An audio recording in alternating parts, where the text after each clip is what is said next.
My name is Henry Witte, but on my passport it says Heinrich Witte, because I did not use it for a long time, but now they got so fussy.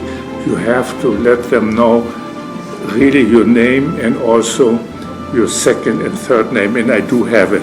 My name is Heinrich Ernst Franz Witte.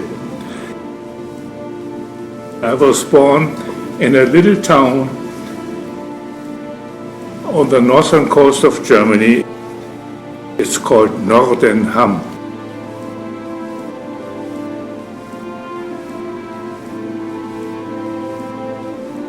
I still have problems if I think about it, because I am a Hamburger.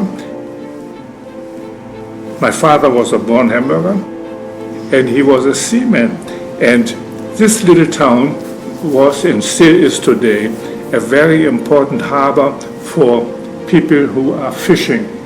So it's a commercial place. Every fisherman actually is in Nordenham and brings his load of fish, and from there it gets prepared and gets distributed into the city of Germany.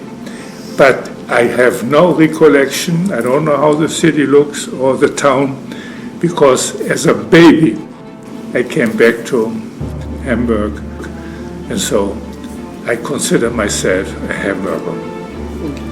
And I'm proud of it, because I don't know any other place Hamburg. And here I grew up with my sister, who is 1 year older than I am, and my father was in the Navy, in the commercial Navy, and then he married my mother, and this was a reason at that time we were dismissed. Dismissed because they didn't want any married seamen there. But since he has done this, the city of Hamburg, which has their own government still today, gave him a chance to work for the city. And so he started to work for the city of Hamburg, also again with water, ships and boats and whatever. So he was what they call a Schleusenmeister. A Schleusenmeister is a man who, we have about, I don't know how many we have left in Hamburg, but since we have more bridges and rivers in Hamburg than Venice has, this is a fact, we have also many Schleusen. Schleusen means gates who open if they have a high tide, and so they close it again. So people who are observing this, and so he had to make his exam, and make a long story short, he was a Schleusenmeister. This was pretty good, because we were living in a two-family house which belongs to the city of Hamburg. And they took care of the garden, they took care of everything, so we lived really nicely. And here, from this point, I went to school when I was 6 years old. But I still remember when I was 3 years old, that I walked with my sister into a candy store, and for little money you got a lot of candies, you know, what nobody wanted to have anymore. So we did that. But then here in this little section of Hamburg, I had a number of friends, and it was customary that we played every day. And the bigger kids, girls and boys, they took care of us. They really took care. My parents, my father anyhow, he was working, but my mother had no problems. Go and come back. We were in good care. And there were another 3 guys. We 4, we became friends, and we went to school together. However, at that time, it took us 1 hour to walk to school. 1 hour in the morning and 1 hour in the afternoon. And I was not really crazy about school, so I was not the number one, definitely not, but who cares at that time? So we went in the morning, came back in the afternoon, and we all met at one boy's parents' apartment. When we were all together, then we marched. And in the winter, when it was ice, we could walk on ice, on little rivers, from our area up to the school, which was fantastic. We had fun, I can tell you. Yeah, how many years did I go there?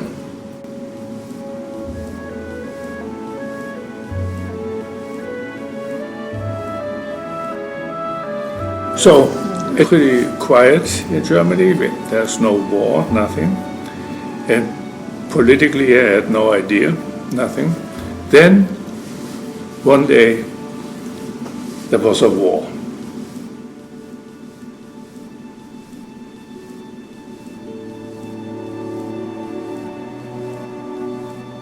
And during the war, it was not easy going to school, because almost every second or third night there was an alarm. We had to go into the basement for cover because the bombs were falling on the city. And so the government, more or less, in this case the city government, decided we have to get the school children out of Hamburg into safety. And at that time, safety was the southern part of Germany. So this program started, and about 95% of all my school comrades went with us, and we went, for instance, 1 year to Hungary, but here we were in private quarters with extremely nice people. It was one of the nicest times at this period. And then we came back home after a few months. There was another program. Back home, a few months later. Towards the end of 43, we came to a town, it's called Lam, L-A-M, and it's in the Bavarian woods. Beautiful place. Today is a huge touristic place. And here we were and did actually the same what we used to do, but then one day we were informed, because of the situation in the war, we have to move further east, and they sent us actually into Sudetenland. There was a mix of Czechs and Germans and Lord knows, who lived there. Beautiful area again.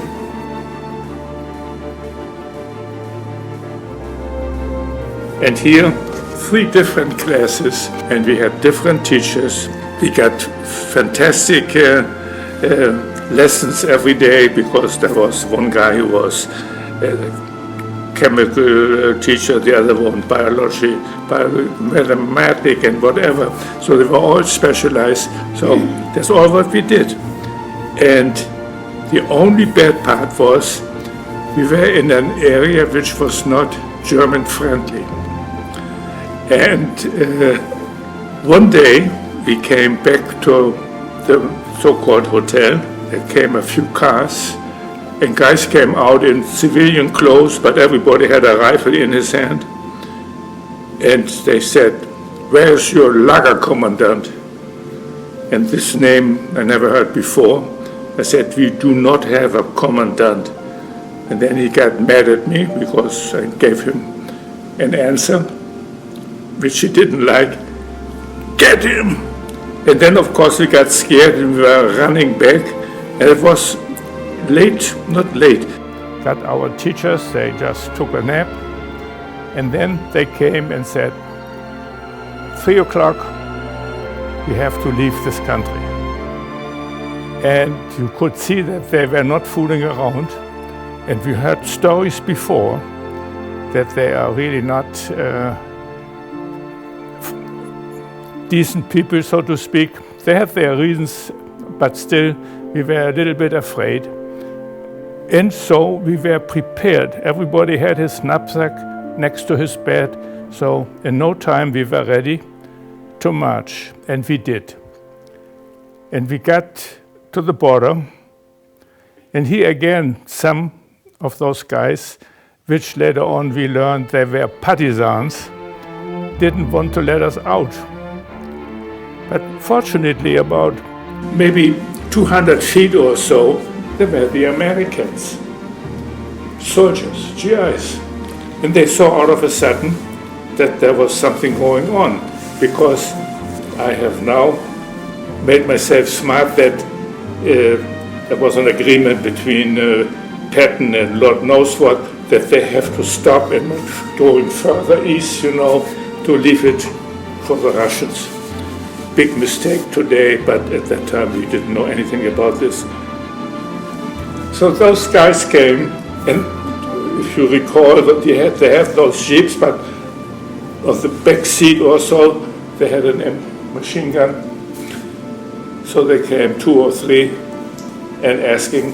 But we were not that good in English, but our teacher was, and told them, hey, we are so-and-so schoolboys, and we want to go back home, and they don't let us. So, but no problem. They drove behind us, turned their jeeps around, pointed the machine guns to the Czech. Go ahead. And we marched, and we were in Germany.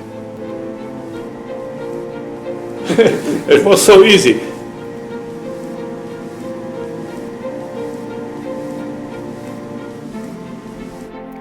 Before we left the town in, I always used to say Czechoslovakia, but at that time it was Sudetenland, we heard once in a while machine gun fire and also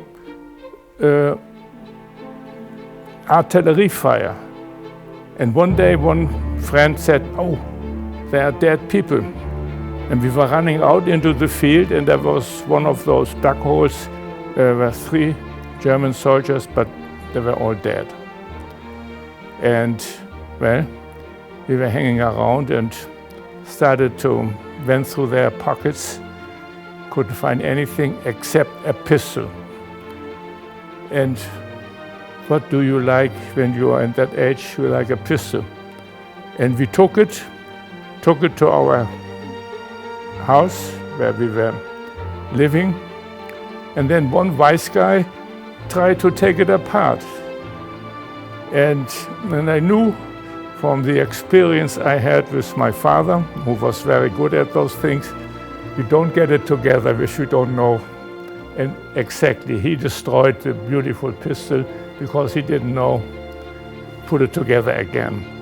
But then on the other hand, walking the rest up to Hamburg, once in a while, there was a little experience which could have started or could have been very, very bad, because some guy told us when we walked through a town, don't use the street here, use the railroad tracks, because there are some Polish people, they occupied this little town, and they are not nice to the people right now. So we took the railroad tracks, and after a little while, bingo, they caught us, brought us back to the town, and in one of those guest houses was supposedly their headquarters. The guy behind the desk looked at our papers, nothing wrong.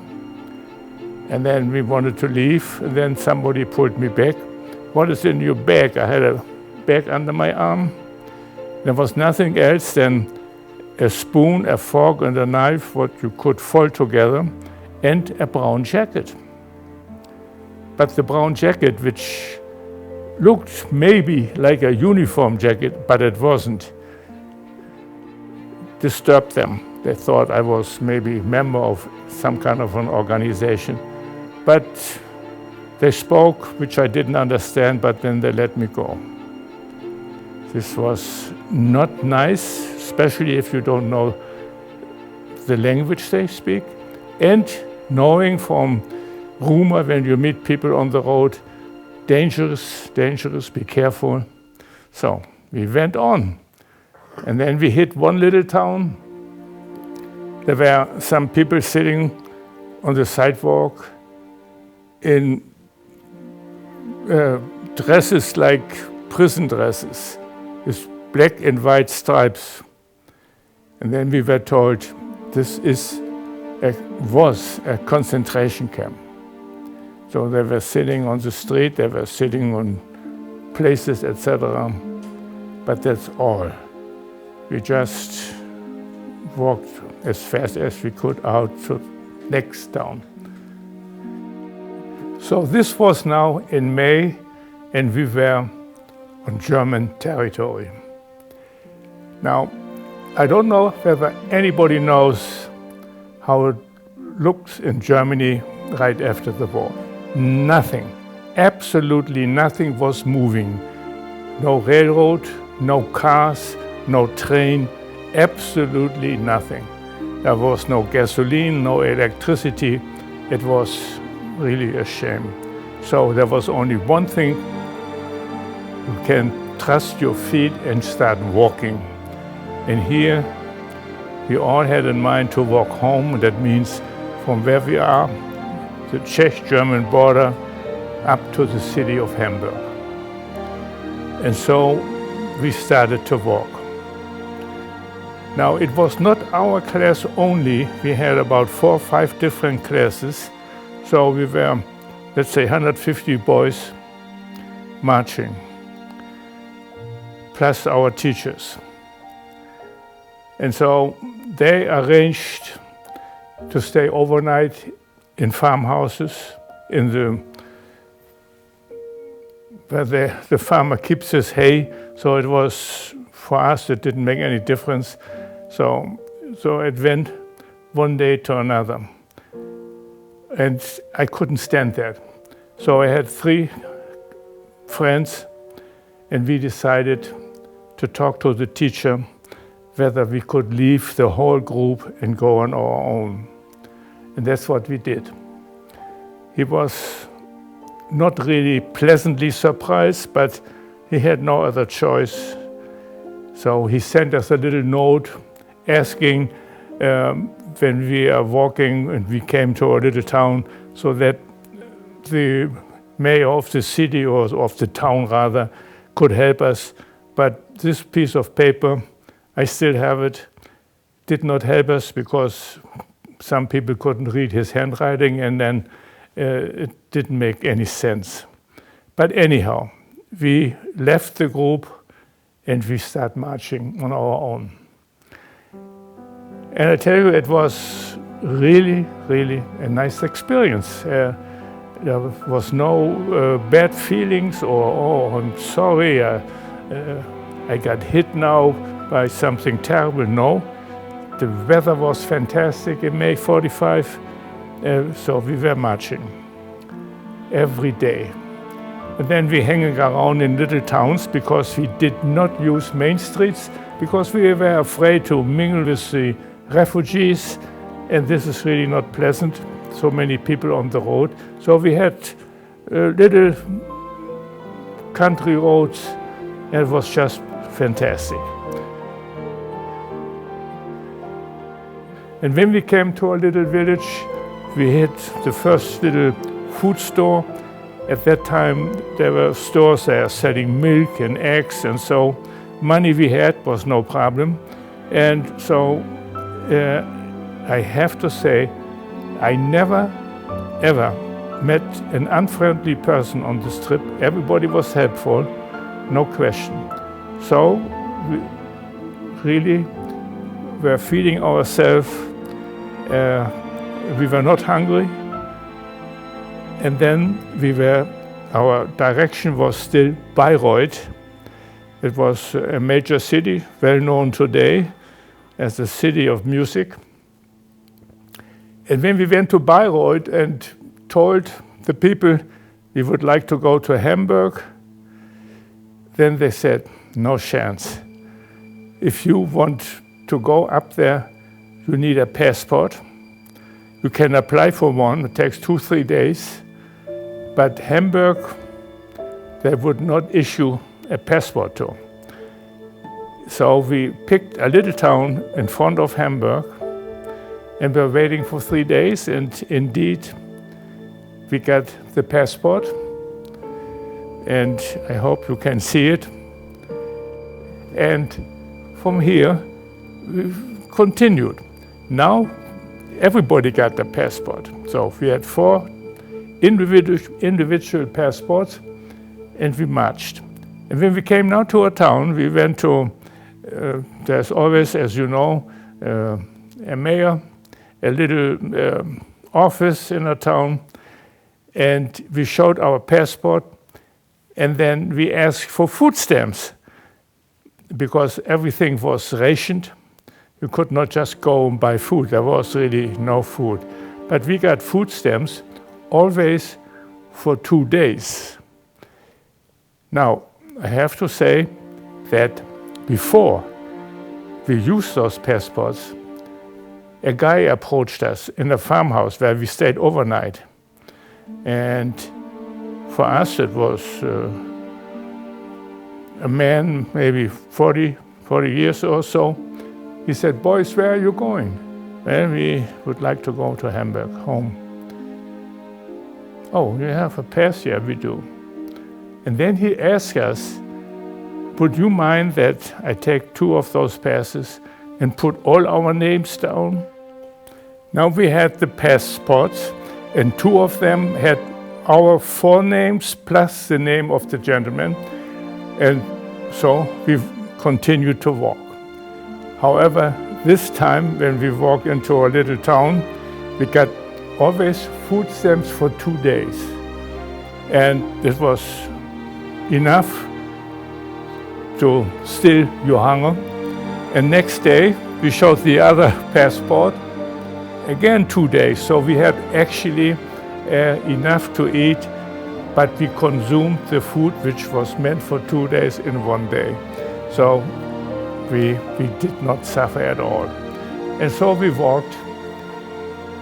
But the quarters remained the same. There was always the hay at the farmhouse, until one day a lady, a farmer's lady, she said, "Oh my gosh, kids, what did you do?" And he was then acting as our teacher. He said, "This is the rest of my class," which was not really true, but it made a tremendous impression.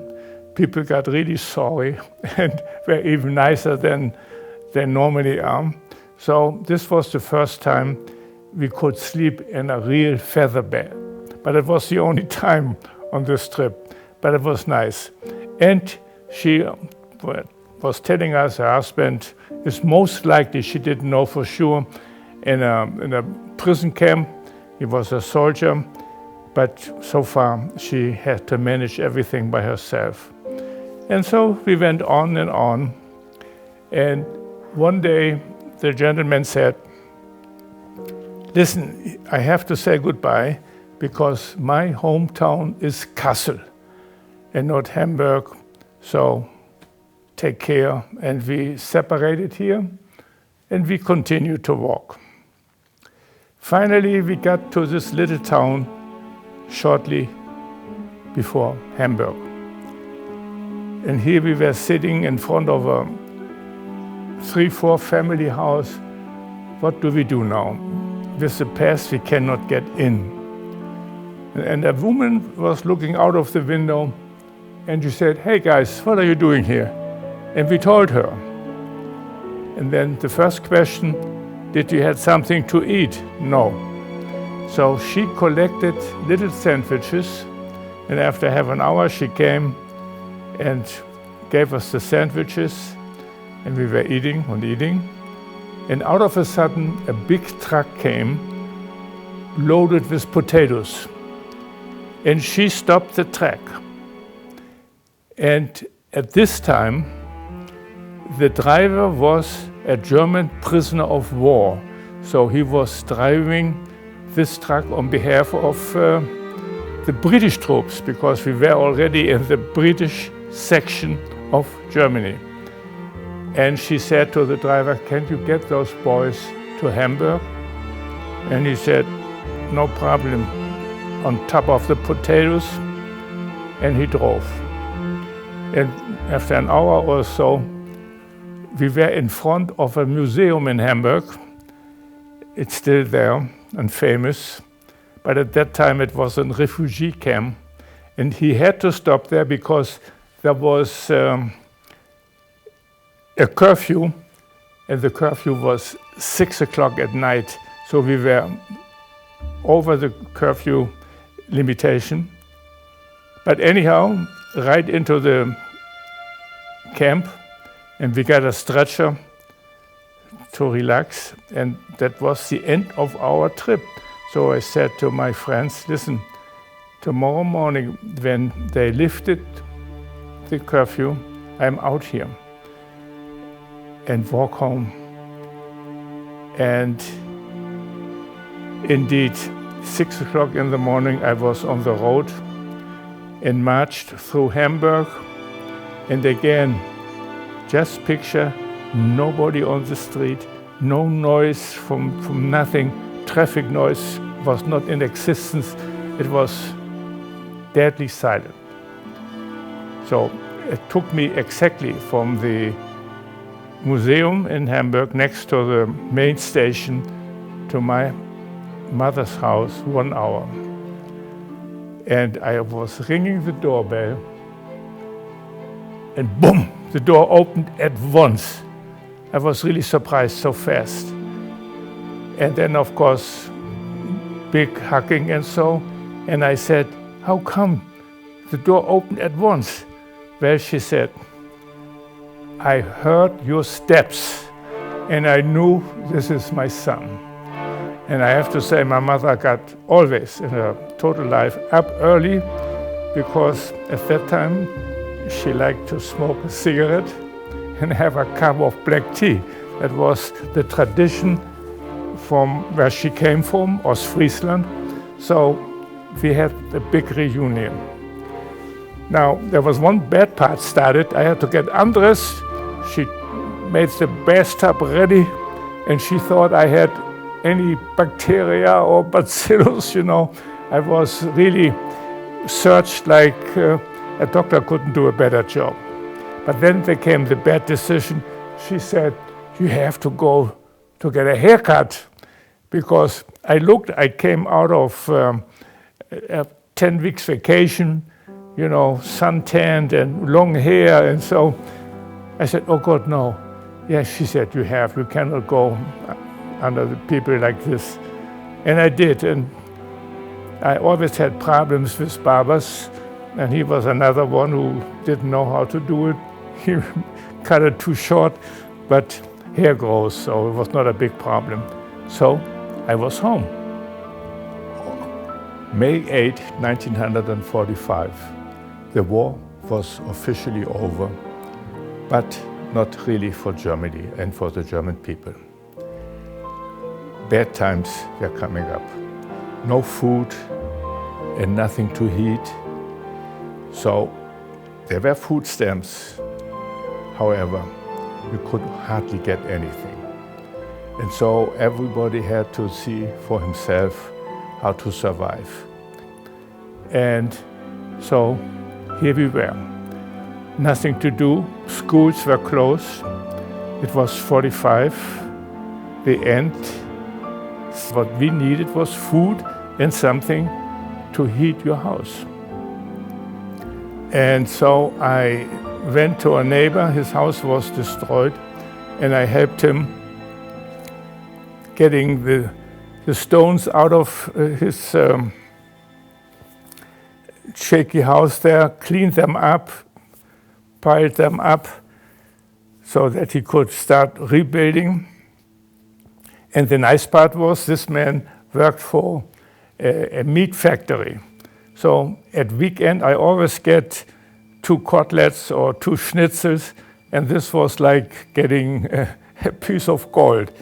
So this is what I got for my working. However, during those times you get a little bit off the correct line as far as the law is concerned. At night I got up, took a big sack and went to a railroad station where I knew, and many other people too. They exchanged those wagons, and they were all loaded with coal, briquettes, and about 85 briquettes. This one is 100 pounds. And I filled it up, threw it down the wagon, and schlepped it home. And I still don't know, but I managed, and I was pretty strong. And no police officer really stopped you, because everybody had the same dilemma. No food, nothing to eat, and there was really no police officer who had the guts to stop a guy who is getting 100 pounds of coal, which he stole actually, but it was stolen from the government, and they deserved it at that time. So we had something, my mother and myself, to heat our little kitchen, and had also some food. In 1947, towards the end of the year, everything changed. You saw items in store, food items, which you never saw before. You could buy it, but still food stamps, but you could get something for the food stamps.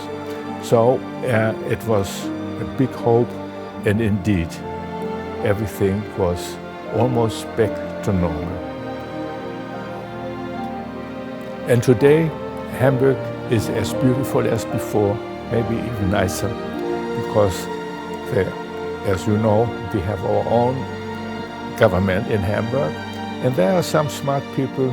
They had certain rules that didn't allow high-rise buildings, and they were not sticking to antique stuff. It was erased and building new.